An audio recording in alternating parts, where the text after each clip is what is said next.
नमस्कार बच्चों, आज हम लोग पढ़ेंगे विभिन्न प्रकार के समुच्चय। जैसे कि पहला है रिक्त समुच्चय, परिमित समुच्चय, अपरिमित समुच्चय और समान समुच्चय। तो सबसे पहले हम पढ़ेंगे रिक्त समुच्चय के बारे में। रिक्त समुच्चय क्या होता है? जैसा कि नाम से स्पष्ट है, ऐसा समुच्चय जो कि रिक्त हो, यानी कि खाली हो, यानी जिसमें कोई भी अवयव ना हो, ऐसा समुच्चय कहलाता है रिक्त समुच्चय। अब ऐसा कौन सा समुच्चय हो सकता है जो एकदम खाली हो?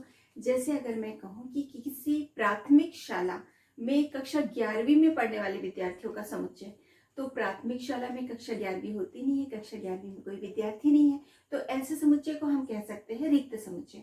यह समुच्चय निर्माण रूप में अगर मैं लिखना चाहूँ कि एक समुच्चय है सभी x का, जहाँ x है प्राकृत संख्या और x 15 से बड़ा है और x जो है वो 5 से छोटा है। तो ऐसी कोई प्राकृत संख्या हमको पता नहीं है जो 15 से बड़ी और 5 से छोटी है, तो ऐसा समुच्चय कहलाएगा रिक्त समुच्चय। अब रिक्त समुच्चय को हम किस प्रतीक से व्यक्त करते हैं? तो रिक्त समुच्चय का जो प्रतीक है वो है, या तो आप इस प्रकार से सर्पाकार कोष्ठक जिसके बीच में कुछ नहीं है, इस प्रकार से रिक्त समुच्चय को व्यक्त कर सकते हैं, या फिर हम लिखते हैं फाई। इसको हिंदी में हम इस प्रकार से कह सकते हैं, फाई कह सकते हैं। तो इस प्रकार से आपने सीखा कि रिक्त समुच्चय क्या होता है। इसके बाद हम पढ़ेंगे परिमित समुच्चय। परिमित समुच्चय जैसा कि नाम से स्पष्ट है, जिसके अवयवों की संख्या परिमित हो, यानी कि जिसके अवयवों को हम गिन सकते हैं, उन्हें हम कहते हैं परिमित समुच्चय। अब जैसे कि मान लीजिए मैं एक समुच्चय ए लेती हूँ, इसमें अवयव है 2, 5, 7। तो अब किसी भी समुच्चय के अवयवों की संख्या को व्यक्त करने का तरीका है n और ब्रैकेट में a। na का मतलब है समुच्चय a में अवयवों की संख्या, या इंग्लिश में कहेंगे number of elements in set a। तो a में कितने अवयव है? देखिए 3 अवयव है, तो na बराबर हम लिखेंगे 3। या जैसे b एक समुच्चय है, b समुच्चय में है a, e, i, o, u, तो nb जो हो जाएगा बराबर कितना होगा? देखिए 1, 2, 3, 4, 5, इसके अवयवों की संख्या 5 है, तो nb बराबर 5। या w हम लेते हैं, इसको हम समुच्चय निर्माण रूप में लिखते हैं। w समुच्चय है सभी x का, जहां x सप्ताह के दिन है, सप्ताह के दिन है। तो यदि मैं इसे रोस्टर रूप में लिखूं तो इसमें आ जाएगा सोमवार, मंगलवार, बुधवार, गुरुवार, शुक्रवार, शनिवार और रविवार। इस प्रकार से W को मैं रोस्टर रूप में लिख सकती हूँ। तो NW कितना हो जाएगा?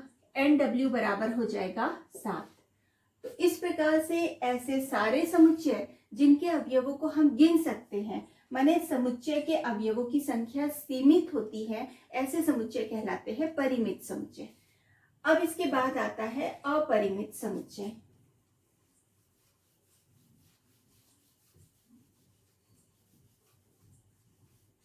अपरिमित समुच्चय, अपरिमित समुच्चय ऐसे समुच्चय जिसके अवयवों को हम गिन नहीं सकते हैं, माने जिसके अवयवों की संख्या अनंत होती है।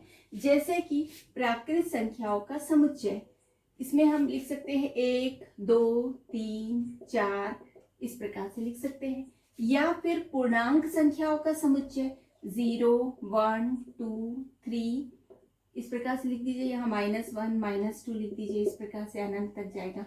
तो इस प्रकार के समुच्चय जिनमें अवयवों की संख्या को हम गिन नहीं सकते, यानी अनंत होती है, ऐसे समुच्चय अपरिमित समुच्चय कहलाते हैं।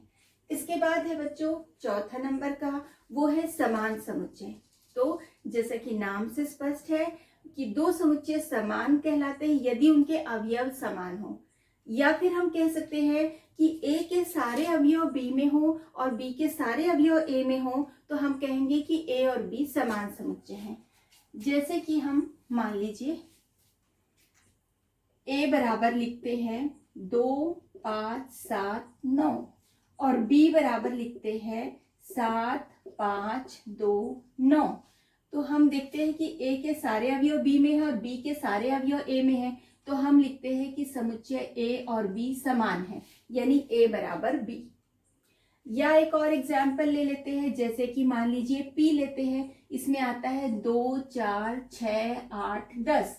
और दूसरा समुच्चय लेते हैं Q, इसमें समुच्चय X ऐसा कि X एक सम धन पूर्णांक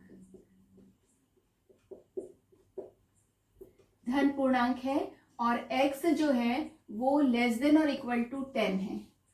तो हम देखते हैं कि P में 2, 4, 6, 8, 10 है। अब Q को रोस्टर रूप में अगर मैं लिखूं तो सम धन पूर्णांक है और 10 से छोटा है, तो सम धन पूर्णांक जो 10 से छोटा है वो होगा 2, 4, 6, 8 और 10। 10 भी इसमें शामिल है क्योंकि X 10 से छोटा या बराबर है। तो इस प्रकार से हम देखते हैं कि P में भी वही अवयव है और Q में भी वही अवयव है। तो हम कहेंगे कि P बराबर Q, यानी P और Q दोनों समुच्चय समान समुच्चय हैं। तो इस प्रकार से बच्चों आपको समझ में आ गया होगा कि समान समुच्चय किसे कहते हैं, विभिन्न प्रकार के समुच्चय के बारे में आपको समझ में आ गया। अब आप लोग का SCERT की जो 11th की बुक है उसमें एक्सरसाइज 1.2 आप लोग जरूर बनाइए इसकी प्रैक्टिस के लिए।